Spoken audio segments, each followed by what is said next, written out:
자, 여러분 안녕하세요. 자, 오늘은 이제 민주주의라고 하는 부분으로 갈 겁니다. 우리 교과서로 보면 어느 부분에 해당하냐면요. 교과서 16쪽. 예, 아직도 16쪽이에요. 지난 시간에 다 한 것 같지만 아직도 16쪽입니다. 16쪽에서 이제 민주주의와 법치주의의 관계인데요. 지난 시간에 법치주의란 어떤 것이냐라고 하는 것들에 대해서 배웠다면 오늘은 민주주의란 무엇이냐를 하게 됩니다. 그래서 오늘 할 부분은 이제 민주주의란 무엇인가 그 의미를 중점적으로 살펴볼 생각이에요. 오늘도 좀 짧게 하겠다는 어떤 의지의 선언이라고 얘기할 수도 있겠습니다. 발전 과정까지 하면 좋은데 발전 과정까지 하면 아마 또 막 1시간 내내 또 떠들어댈 거예요. 그래서 오늘은 민주주의의 의미를 중심으로 설명을 할 거고요. 그리고 이제 다음 시간에 발전 과정, 고대 아테네 민주주의부터 시작해서 이제 근대 시민혁명 얘기를 좀 하고요. 그리고 현대 민주주의 얘기를 할 겁니다. 그래서 다음 시간에 여기서부터 근대 시민혁명의 사상적 배경까지 쭉 한번 살펴본다. 이렇게 보시면 되겠고요. 오늘은 민주주의의 의미에 대한 부분을 중점적으로 해보도록 하겠습니다. 민주주의 다 아는 내용 아닌가요? 예, 다 아는 내용이지만 우리가 진정한 민주주의란 무엇인가에 대해서는 한번 생각해 볼 필요가 있습니다. 얘기를 하다 보면 아마 요 고대 민주주의와 근대 민주주의 요 부분까지도 조금은 얘기를 하면서 갈 수밖에 없을 거예요. 그래서 요 부분도 얘기가 조금은 언급될 거다라고 하는 부분 얘기하면서 시작해 보도록 하겠습니다. 우리는 지금 민주주의 국가에 살고 있습니다. 그죠? 우리는 민주주의 국가에 살고 있어요. 그래서 우리가 민주주의가 무엇인지 다 안다고 생각하지만 실제로는 또 잘 몰라요, 사람들이. 여러분들이 이제 배우니까 알게 되는 거죠. 자, 우리 민주주의를 영어로 얘기하면 데모크라시라고 얘기합니다. 데모크라시. 민주주의를 영어로 얘기하면 데모크라시 이렇게 해요. 근데 그럼 데모크라시는 무슨 뜻이냐? 요 데모스와 여기 이제 일로 가야죠. 데모스와 크라토스 또는 크라티아에서 어원이 있다라고 얘기하는 겁니다. 지금 여기서는 우리 이제 민주주의 어원에 대해서 쭉 얘기를 할 겁니다. 고대 이제 그리스어에서 그 어원이 있다고 얘기를 해요. 자, 데모스라고 하는 거는 무슨 뜻이냐면 이거 아마 여러분 중학교 때도 배웠을 거고 아마 1학년 때도 이 부분 배우지 않나요? 배웠던 것 같은데 잘 모르겠습니다. 예. 자, 이거는 이제 민중의 또는 민중 이런 뜻이 되겠고요. 이제 크라토스 또는 크라티아 이건 설명하는 교과서마다 뭐 이쪽으로 설명하는 경우도 있고 이쪽으로 설명하는 경우도 있어요. 크라토스는 이제 지배 이런 뜻이고요. 크라티아로 가면 이제 통치 이런 뜻이에요. 따져보면 뭐 지배나 통치나 같은 말이니까요. 자, 그러면 이거를 합쳐보면 무슨 뜻일까요? 민중에 의한 지배 또는 민중에 의한 통치 이렇게 되는 거죠. 이 부분은 뭐 다수의 이렇게도 표현하기도 합니다. 이 민중은 다수의 이렇게 표현하기도 해요. 그래서 다수의 지배 또는 다수의 통치 이렇게 해석하기도 합니다. 이게 이제 영어의 민주주의를 영어로 하면 이제 데모크라시의 어원이 되는 거고요. 그럼 데모크라시 민중 지배, 다수에 의한 지배, 다수가 지배를 받기도 하고 지배하기도 하는 뭐 이런 상태를 얘기하고요. 한자로는 민주주의를 이렇게 쓰죠. 이 정도 한자는 다 아시죠? 자, 백성민자의 주인주자 이렇게 하는 거죠. 그래서 백성이 주인 그 다음에 요 주인은 이거 사상 뭐 이런 거니까요. 백성이 주인인 사상 원칙 뭐 이렇게 의미하면 풀어보면 되겠습니다. 사실은 이제 저 백성이라는 표현을 좋아하진 않아요. 저는요, 백성이라는 표현도 별로 안 좋아하고요. 사실 국민이란 표현도 별로 안 좋아해요. 제가 주로 쓰는 표현은 시민이라는 표현을 훨씬 더 선호합니다. 왜냐하면 백성이라고 하는 거는 이건 이제 봉건 시대에 개념이 섞여 있어서 그렇고요. 그 다음에 국민이라고 하는 것은 이제 나라에 속해 있는 거잖아요. 그래서 이거 역시 너무 이제 국가주의적인 그런 색채가 있어서 싫어하고요. 시민이라는 개념을 저는 훨씬 선호해요. 시민이라는 이거는 여기서 얘기하는 이제 시민이라는 거는 민주적 추라고 쓰려고 그랬네요. 민주적 민주적인 주체로서의 의미가 훨씬 강합니다. 그래서 시민이라는 표현을 훨씬 좋아하는데요. 여러분도 이런 거를 어떤 용어를 사용할 때 어떤 용어를 사용해야 되는지에 대해서 좀 생각해 볼 필요가 있어요. 그리고 이제 우리 예를 들어 어떤 정치인들이 나와서 토론하고 막 이러잖아요. 그럼 그 사람들이 사용하는 이 용어들도 한번 가만히 생각해 볼 필요가 있어요. 물론 이제 지금 민주주의 국가니까 우리나라가, 정치인들이 무슨 토론 프로그램이나 이런 데 나와서 또는 무슨 성명을 발표하고 할 때 백성이라는 표현을 안 쓰죠. 지금은 안 쓰는데 어떤 정치인은 국민이라는 표현을 쓰고요. 어떤 정치인은 시민이라는 표현을 쓸 거예요. 이런 용어가 사실은 우리 언어가 우리의 생각을 좀 지배하거든요. 언어가 우리의 세계관을 지배하는 경향성이 커요. 그래서 그 사람들이 국민이라는 표현을 더 많이 쓰는지 시민이라는 표현을 더 많이 쓰는지에 따라서 그 사람들이 생각하는 말을 조금 더 이렇게 깊이 있게 그 사람들의 속마음을 좀 더 유추해 볼 수 있다라는 얘기를 하면서 가도록 하겠습니다. 자, 어쨌든 그래서 이제 민주주의라고 하는 것은 결국 무슨 뜻이다? 시민 다수의, 제가 또 시민이라고 써놨잖아요. 자, 시민 다수의 의한 지배. 그래서 구성원이 스스로 다스리고 동시에 스스로 다스림을 받는 자치로서의 정치입니다. 스스로 다스리는 거죠. 자치로서의 정치. 이렇게 보시면 되겠고요. 자, 그 다음에 이제 이념으로서의 민주주의입니다. 이념으로서의 민주주의. 자, 우리 민주주의라고 하는 것을 우리 민주주의를 왜 해야 되느냐? 이런 생각을 좀 해볼 필요가 있어요. 왜 민주주의 국가가, 왜 민주주의 정치가 좋은 걸까요? 민주주의의 반대말은 뭘까요? 이렇게 생각해 봐야죠. 민주주의의 반대말이 뭐죠? 아마 어떤 친구는 공산주의요라고 얘기하는 친구도 있을 거예요. 굉장히 잘못된 겁니다. 잘못된 표현이 아니라 민주주의의 반대말은 공산주의 아닙니다. 그건 만약에 지금 민주주의 반대말이 뭘까요? 라고 했을 때 여러분들 머릿속에 공산주의가 딱 떠올랐으면 여러분들한테 뭐라고 하는 게 아니고요. 여러분들을 그동안 가르쳐준 그 선생님들을 뭐라고 하는 거예요. 제가 잘못 가르쳐준 거예요. 말 나온 김에 얘기를 하면 우리 공산주의의 반대는 자본주의예요.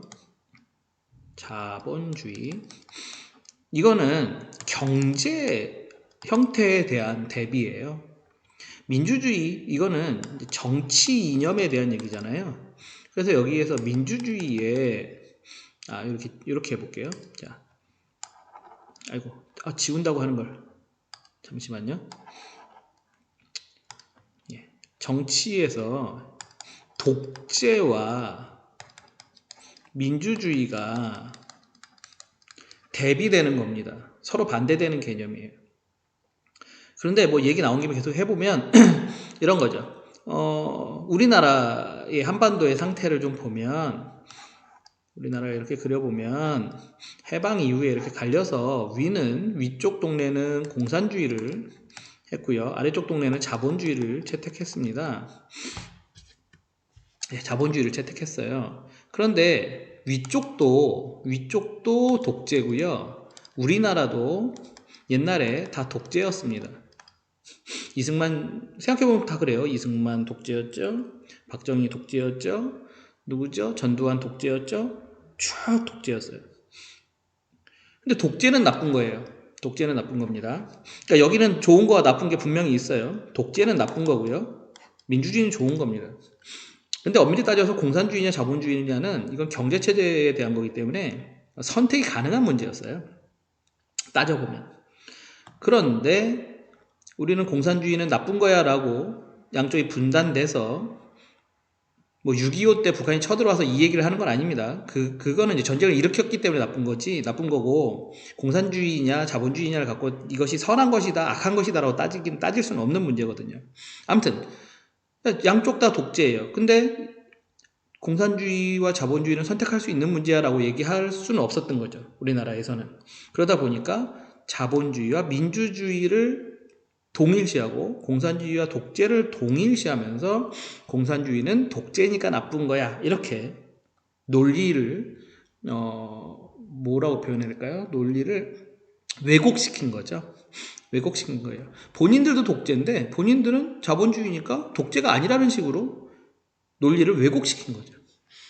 이래서 근데 이제 우리나라에서 너무 오랫동안 이런 식의 논리로 잘못 가르쳐 왔기 때문에 이런 논리에 익숙하게 배우신 선생님들이 여전히 이런 논리로 여러분들을 가르쳤기 때문에 민주주의 반대는 공산주의다라고 잘못 여러분들이 이해할 수도 있습니다. 근데 그것은 잘못된 것이고, 지금 시대는 이제 그렇게 가르치는 시대가 아니니까요. 제대로 배워야죠. 자, 그럼 다시 뭐죠? 민주주의의 반대말은 독재다라는 겁니다. 그럼 독재는 왜 나빠요? 독재가 나쁜 이유는 바로 인간의 존엄성이 훼손될 수 있는 가능성이 너무 크기 때문에 그래요. 독재는. 문제는 이거거든요. 자, 독재는 뭐예요? 우리 이런 거죠. 제가 이렇게 그려볼게요. 저는 이렇게 그립니다.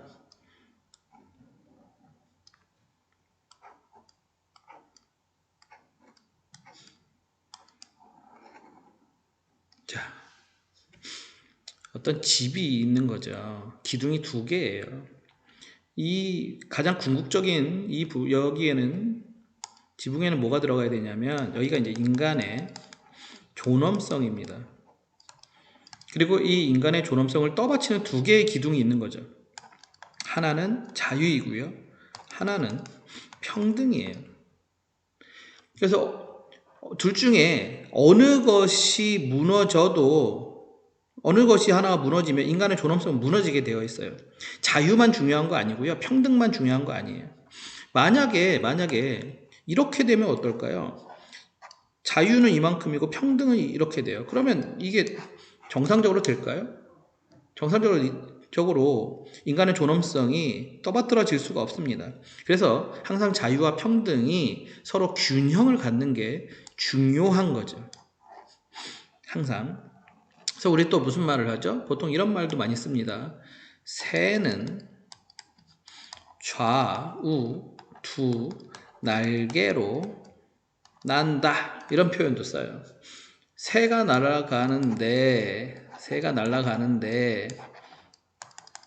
그림 끝내주기 잘 그리죠? 한쪽 날개만으로는 날아갈 수 없는 거죠. 그래서 자유와 평등이 중요하다. 두 개가 동시에 중요하다. 독재 얘기하다 여기까지 왔어요. 자, 그러면 독재는 뭐예요? 국민의 자유와 평등을 무시해 버립니다. 그렇기 때문에 인간의 존엄성이 훼손된다는 얘기를 하는 거예요, 독재는. 그래서 이 독재는 안 된다. 뭘 해야 된다?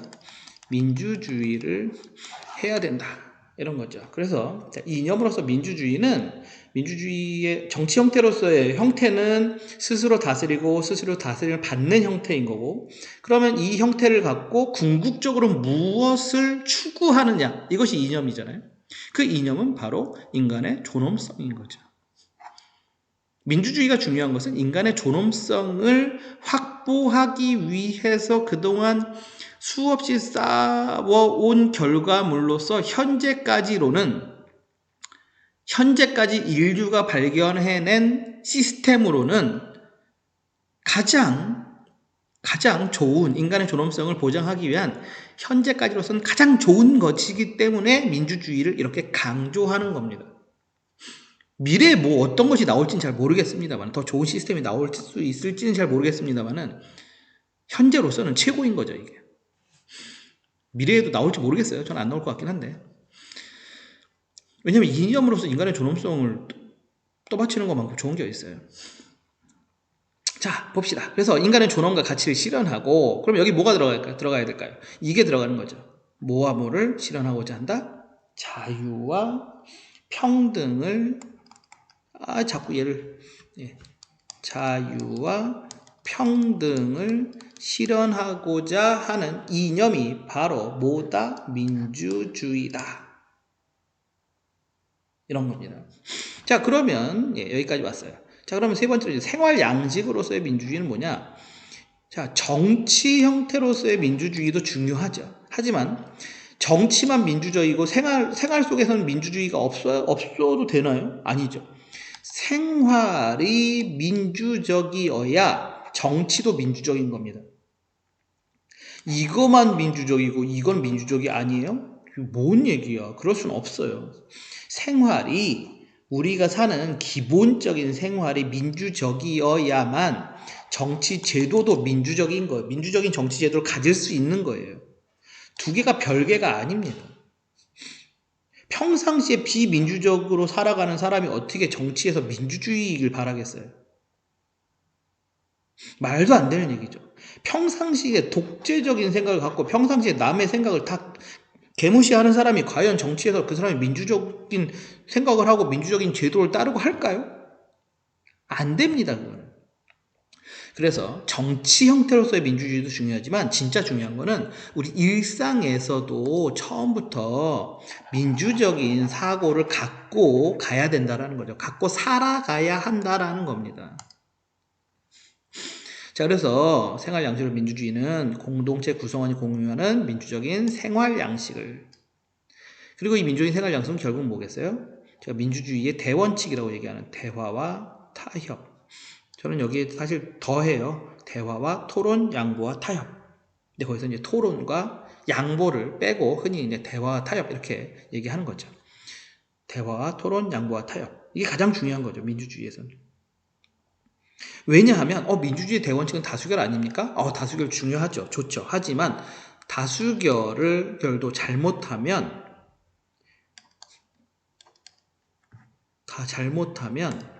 다시 쓸게요. 잘못하면 뭐가 될 수 있냐면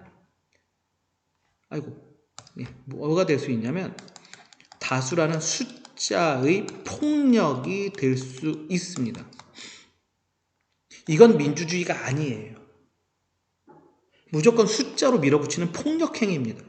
그래서 다수결은 민주주의에서 가장 중요한 것은 대화와 타협인데 이 대화와 타협이 사실 잘 안 되는 경우가 많죠.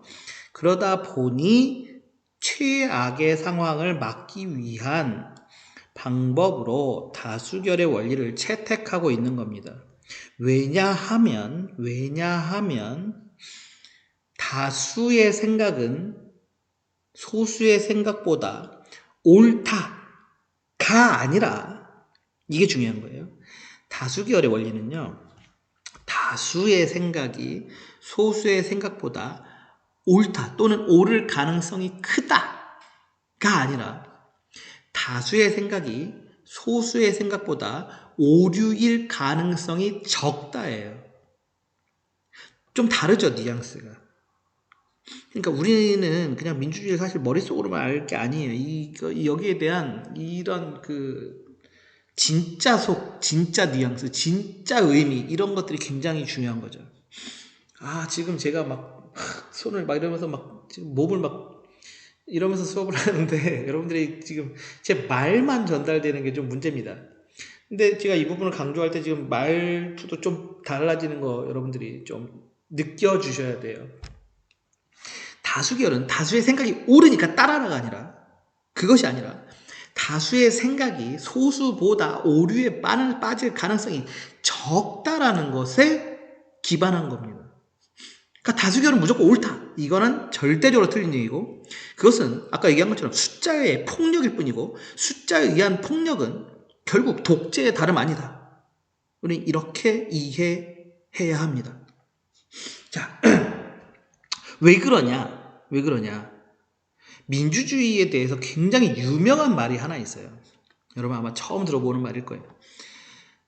이런 말이 있습니다. 민주주의란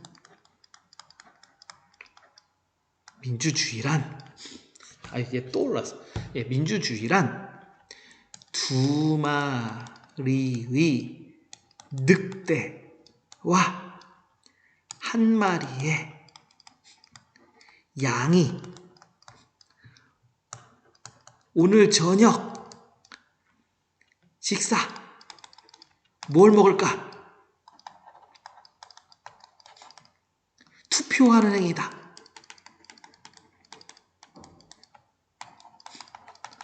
이런 말이 있어요. 되게 무섭지 않아요? 이런 말? 되게 멋있죠. 그리고 제가 되게 좋아하는 말이에요. 자, 민주주의란 두 마리의 늑대와 한 마리의 양이 오늘 저녁 뭘 먹을까? 투표하는 행위예요. 그럼 어떻게 나올까요? 당연히 2대1 나오겠죠. 양 잡아먹는 거로. 이게 숫자의 폭력인 거죠. 그러니까 민주주의 잘못 이해하면 이런 꼴이 납니다. 근데 우리나라에서 수많은 그 정치인들이 민주주의 이런 식으로 이해해요. 아직도.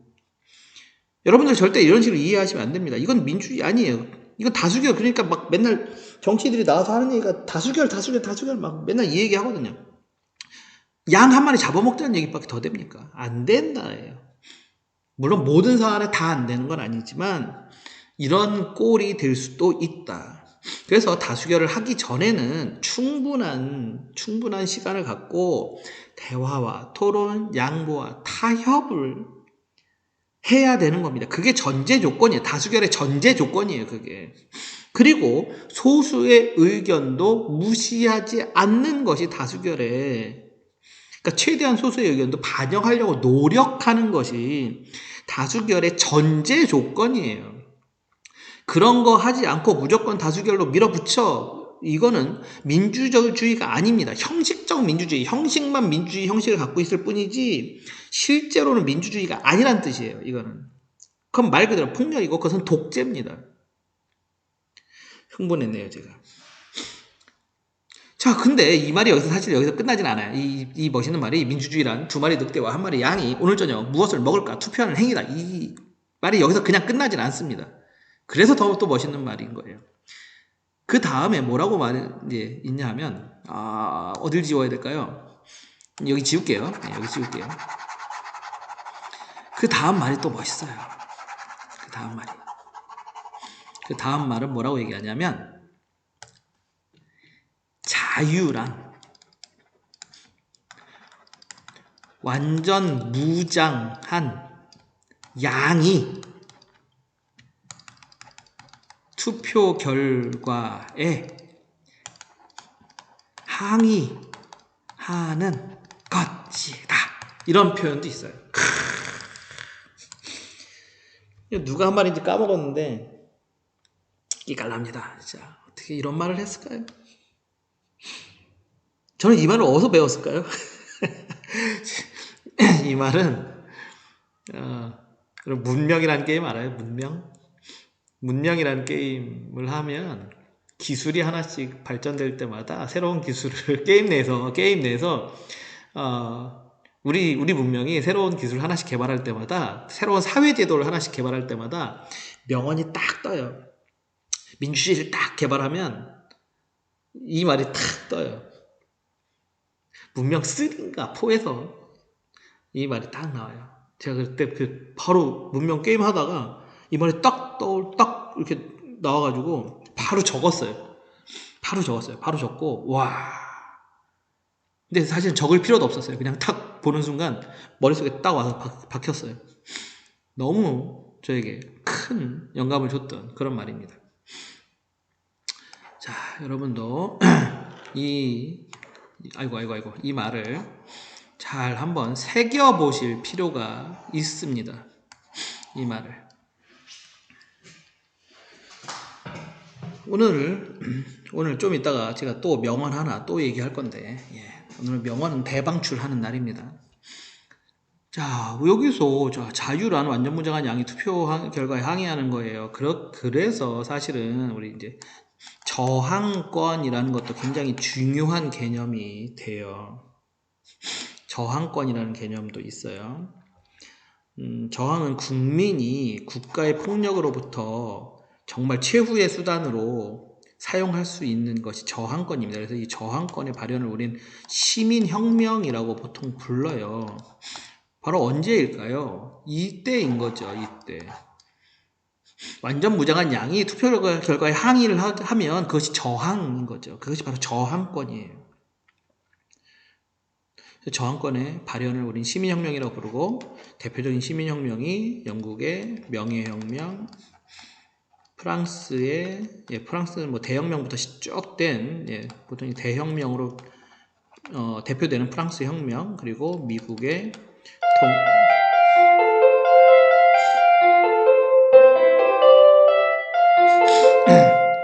제가 수업을 길게 했다는 뜻입니다. 원래 종치기 전에 끝내려고 한 건데요. 하다 보니까 또 길어졌다는 뜻이네요. 그래도 한번 해봅시다. 자, 여기까지 왔으니까요. 미국의 이제 독립혁명, 이런 것들이 세계적인 수준에서의 시민혁명이고요. 우리나라에서의 시민혁명을 보통 보면 뭐 있을까요? 4.19 혁명, 5.18 광주민주항쟁, 그 다음에 87년 6월 항쟁, 이 세 가지를 우리나라의 대표적인 시민혁명으로 얘기합니다. 혹시 시대가 더 가면, 우리 촛불 혁명이라고 부르는 분들도 계시고, 촛불 시위라고 부르는 분들도 있는데, 요것도 혹시 시민혁명으로 얘기할 수 있을지 모르겠어요. 그런데, 아직까지는 너무 짧은 역사라, 이거는, 아직까지는 물음표로 놔두도록 하고요. 그리고 요 앞에도 있어요. 우리 3.1운동도 시민혁명이다 이렇게 부르기도 하고요. 이제 우리나라의 시민혁명의 역사를 좀 길게 잡을 때는 동학농민운동부터 시작해서 3.1운동, 4.19, 5.18, 80년 6월 항쟁까지 보통 얘기를 하기도 하고요. 이건 너무 길다. 우리 3.1운동하고 동학농민운동은 시민혁명의 개념으로 보기에는 아직 좀 그런 게 있어 라고 얘기할 때는 그냥 4.19 혁명, 5.18 광주민주항쟁, 87년 6월 항쟁, 요 세 가지만 우리나라의 시민혁명으로 대부분은 이제 요 세 가지를 얘기하죠. 자, 여기까지 우리 이제 시민혁명이 아니라 민주주의란 무엇인가에 대해서 좀 얘기를 했고요. 우리 이제 근대 민주주의, 시민혁명 얘기를 하면서 해야 되는데, 오늘 제가 민주주의란 두 마리의 늑대와 한 마리의 양이 저녁에 뭘 먹을까 투표하는 것이다, 이런 명언을 쏟아낸 김에 민주주의에 대한 또 굉장히 유명한 명언이 하나 있습니다. 뭐냐 하면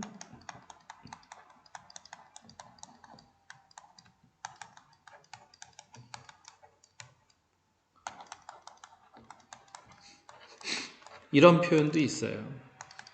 여러분, 민주주의는 그냥 이루어지는 거 아닙니다. 민주주의는 시민혁명 얘기 나온 김에 이 시민혁명이요, 이거 영국의 명예혁명이요, 프랑스 혁명이요, 미국의 독립전쟁이요, 우리나라 4.19, 5.18, 6월 항쟁 다 수많은 사람들이 독재와 싸우면서, 또는 뭐 옛날로 보면 왕정과 싸우면서 많은 사람들이 피 흘린 대가로 만들어진 것이 민주주의입니다. 민주주의는 아주 쉽게 이루어지지 않아요. 그리고 민주주의란 나무는요, 너무나 약해서요.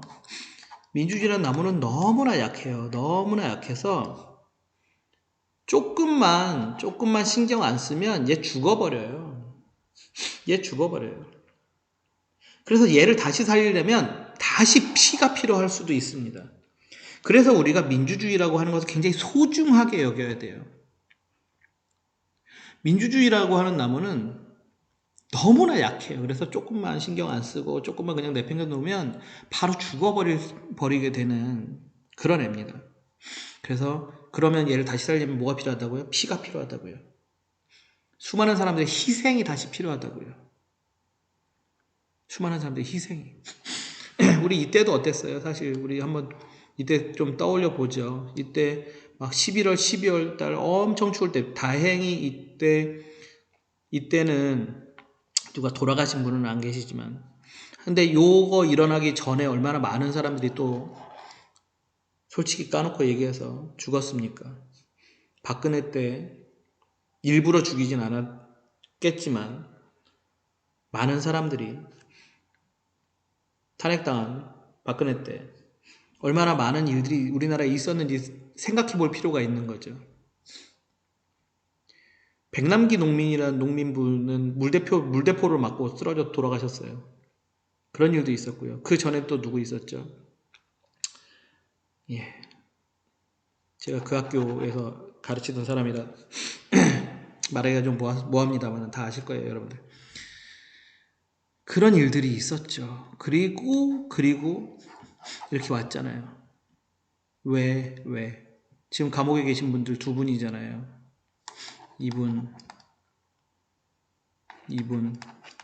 이분들 이 양반들 있을 때 우리가 민주주의 이때 좀 이렇게 했더니 결국 다시 이 사회로 오는데 굉장히 솔직히 많은 분들의 희생이 필요했습니다. 물론 과거와 같이 막 군대가 동원돼서 사람들을 죽이고 하진 않았지만 굉장히 많은 분들의 노력과 희생이 필요했다고요. 다시 민주주의를 다시 꽃피우는데 이 표현은요 좀 다르게 할 때는 이렇게도 해요. 민주주의란 나무는 피를 먹고 자란다 이렇게도 표현해요. 이건 너무 무서운 얘기입니다. 항상 우리 민주주의라는 아이가 얼마나 어리고 얼마나 여리고 얼마나 약한 아이인지를 생각해야 합니다. 예, 오늘은 여기까지 얘기하고요. 다음 시간에 민주주의 발전 과정 얘기하도록 하겠습니다. 아마 다음 시간에 민주주의 발전 과정은 아마 조금 길게 설명되지 않을까 싶어요. 양이 많아요. 최대한 좀 아니에요. 근데 이게 이런 거죠. 너무 막 시간에 쫓겨서 여러분들 이거 온라인으로 하니까 막 부담될 거야 이러면서 그냥 짧게만 가면 그건 또 아니잖아요. 여러분들이 너무 제대로 못 배우는 거잖아요. 그러면 아무튼 최대한 그 두 개의 밸런스를 좀 맞춰 보려고 하니까요. 예, 한번 또 잘 해보도록 합시다. 한 35분, 40분 됐나요? 시작한 지? 네, 오늘은 여기까지 하도록 하겠습니다. 여러분, 다시 한번 얘기하는데, 자, 이런 말을 잘 새겨보시기 바랍니다. 예. 여러분, 안녕.